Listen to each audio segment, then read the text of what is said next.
If you haven't heard about Anchor by Spotify, it's the easiest way to make a podcast with everything you need all in one place. Let me explain. Anchor has tools that allow you to record and edit your podcast right from your phone or computer. When hosting on Anchor, you can distribute your podcast on listening platforms like Spotify, Apple Podcast, and more. It's everything you need to make a podcast in one place. And best of all, Anchor is totally free. Download the Anchor app or go to anchor.fm to get started. That's ANCHOR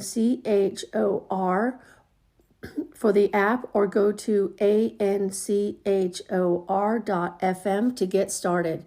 I love using Anchor, and it's how I got started on my podcast, and I highly recommend. So please give Anchor a download and a try if podcast is on your needs. Welcome to Dirty Secrets of Massage. I am your host, Ava, and I'll be telling you the dirty truth about the massage therapy industry, different clients I encounter, and all things massage. For any topic requests or questions, please send those to dirtysecretsofmassage@yahoo.com. Well, let's just get right on into it and talk about the cheating wife's husband, or should I say soon-to-be ex.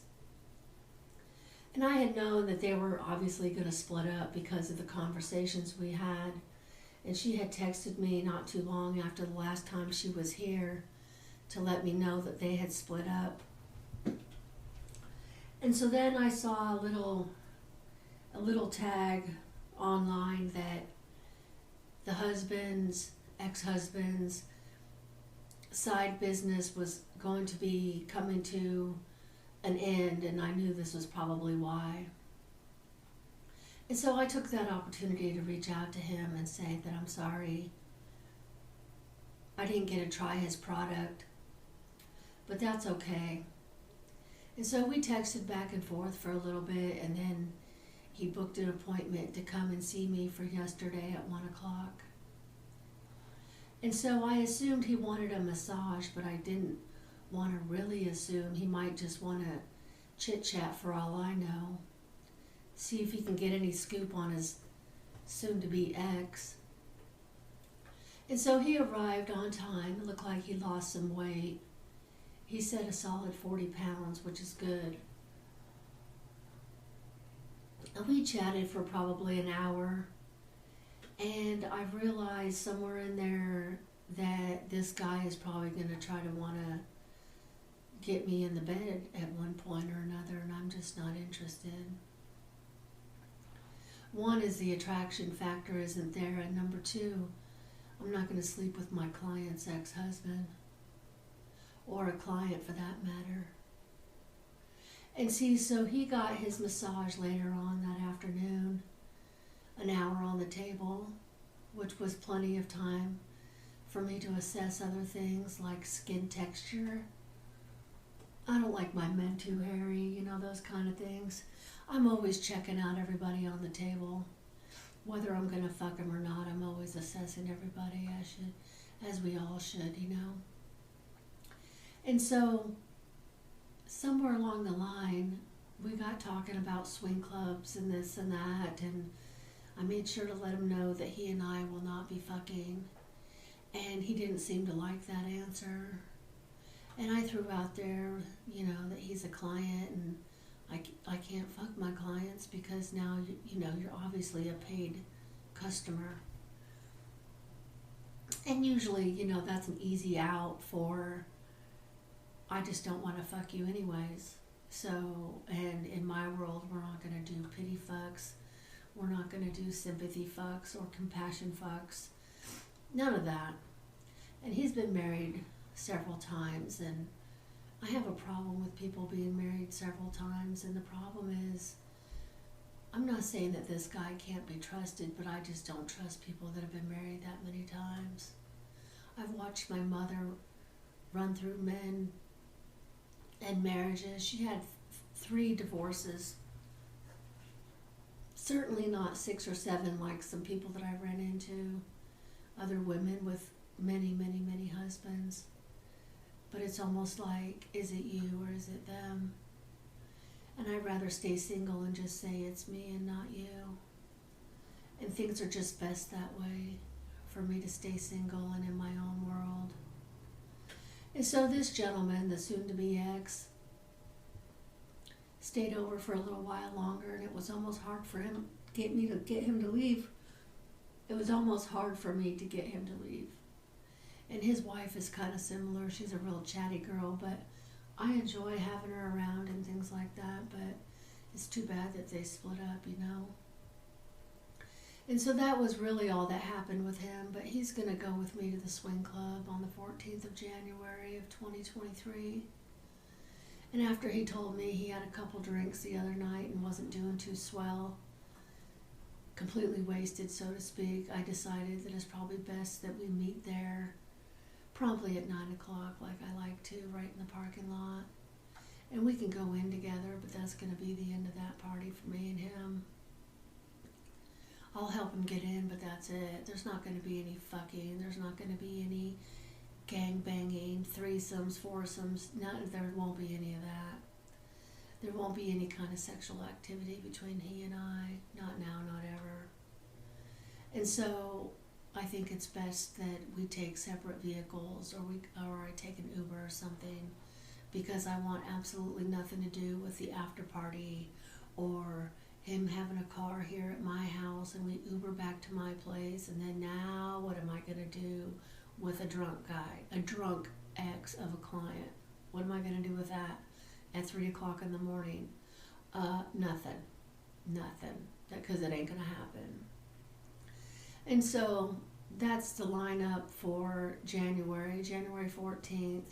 I'll probably wear something really nice and pretty and something like that, you know, something racy and pretty. Probably the same heels I wore to another client's wedding. Red pumps with cheetah print and a pretty black bow on the front, and a black lace, or a black fishnet, I should say, see-through dress. I think that's appropriate. And I already have everything in my closet. All I have to do is get dressed. And then the soon-to-be ex also made a comment saying that I come off as a butch lesbian because of my haircut. Well, that's bullshit, and I know why it's bullshit. He also said I was more masculine energy than feminine. And that may be true, but that doesn't mean I'm a lesbian, because you know what? I get plenty of men that hit on me. I get plenty of women that talk to me too, but not in a butch fashion. And so he's full of shit.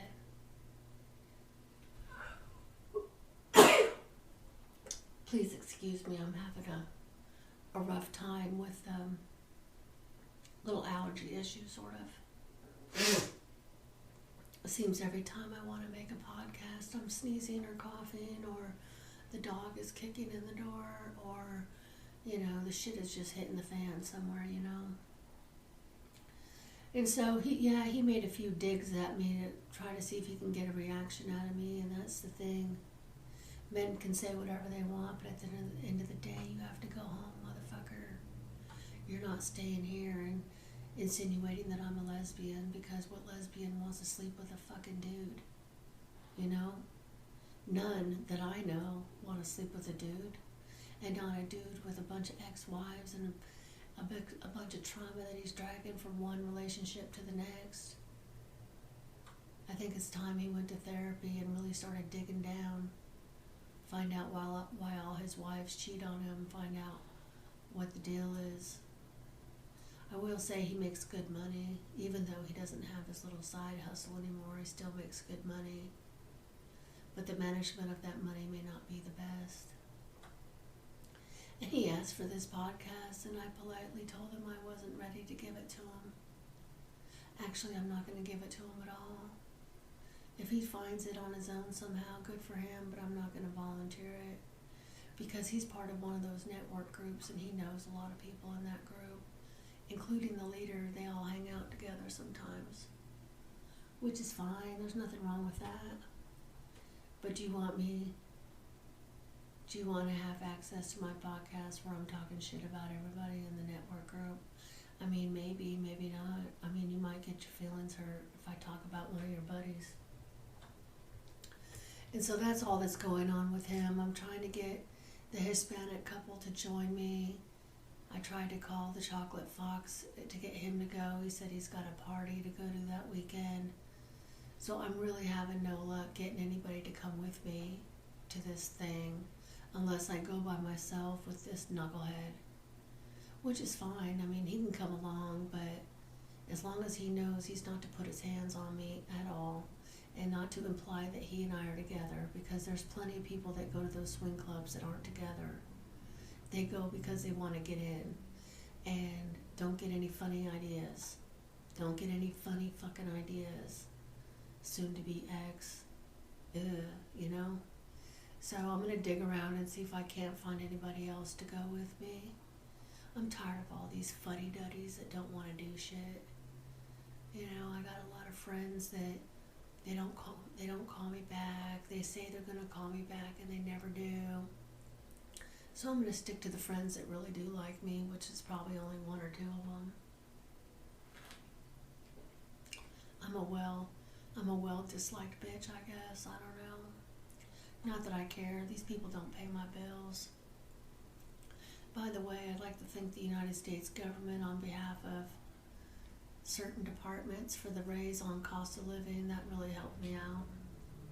That helped me out when I was painting my house this last week. And I'm not finished. I have a couple more coats of paint I need to do, but I'll tell you what, my house looks like a taqueria and I love it. Red and orange and yellow, greens and blues, some purple here and there, and a little pink over there. Macrame hanging from the doorways. I made my own lampshade for the bathroom. I wrapped twine around my shower rod to give it some texture. You're definitely not going to find another house in this area looking like this. It really does look like a taco shack in here, and I don't give a shit. I think it's pretty, and it makes me feel good. And it eases my mind when I'm smoking a joint and want to relax with music. And I don't like having bright lights on all the time. I like things to be nice and quiet and soothing. Yes, nice and quiet and soothing.